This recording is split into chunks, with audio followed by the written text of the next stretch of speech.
Cindy et Sébastien Van der Roera sont au cœur d'une petite polémique. Les candidats de familles nombreuses, la vie en XXL était au cœur des critiques à la suite d'une rediffusion de l'émission de TF1.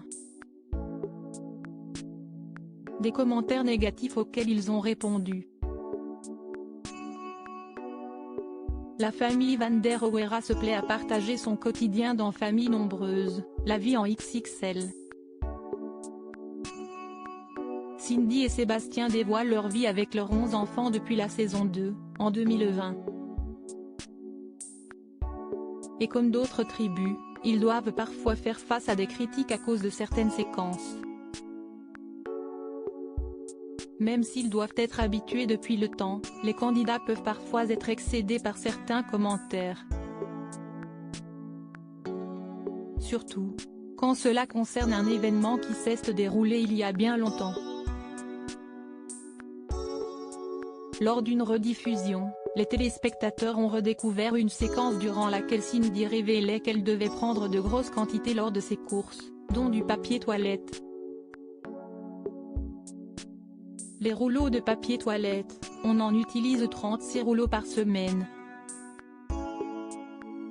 Ça fait à peu près 150 rouleaux de papier toilette par mois.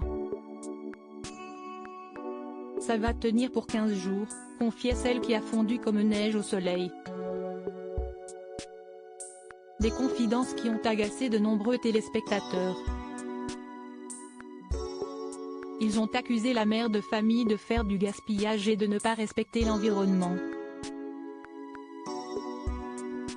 Face à la polémique, la candidate et son cher et tendre ont pris la décision de répondre à l'occasion d'un live, organisé sur Instagram, le 8 février 2023.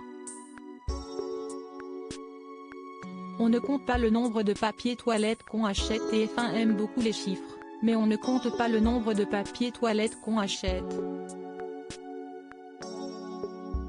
TF1 a compté le nombre de papier toilette qu'on utilisait et on s'est fait allumer, on a reçu plein de messages. D'après certains, on pollue la planète. Ont-ils déclaré comme l'ont-péré nos confrères de Voici.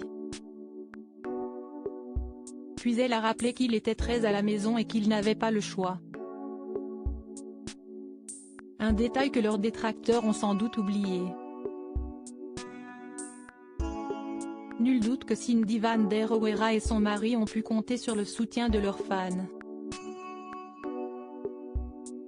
Comme lors de la dernière épreuve qu'ils ont vécue. Le 8 janvier dernier, la jeune femme a révélé qu'elle avait été victime d'une fausse couche. Le temps a passé, approchant doucement le cap fatidique des 3 mois. Mais un matin, j'ai commencé à saigner. Puis tout s'est enchaîné très vite, saignement plus intense, contraction et mon cœur de maman avait compris mais ma tête se résignait. J'ai eu un rendez-vous pour une échographie de contrôle et le verdict final est tombé, vous l'avez perdu madame. Le choc, l'impuissance, la tristesse, la peine. Puis l'émotion passée, la raison revient, peut-être n'était-ce pas le moment, avait-elle notamment écrit.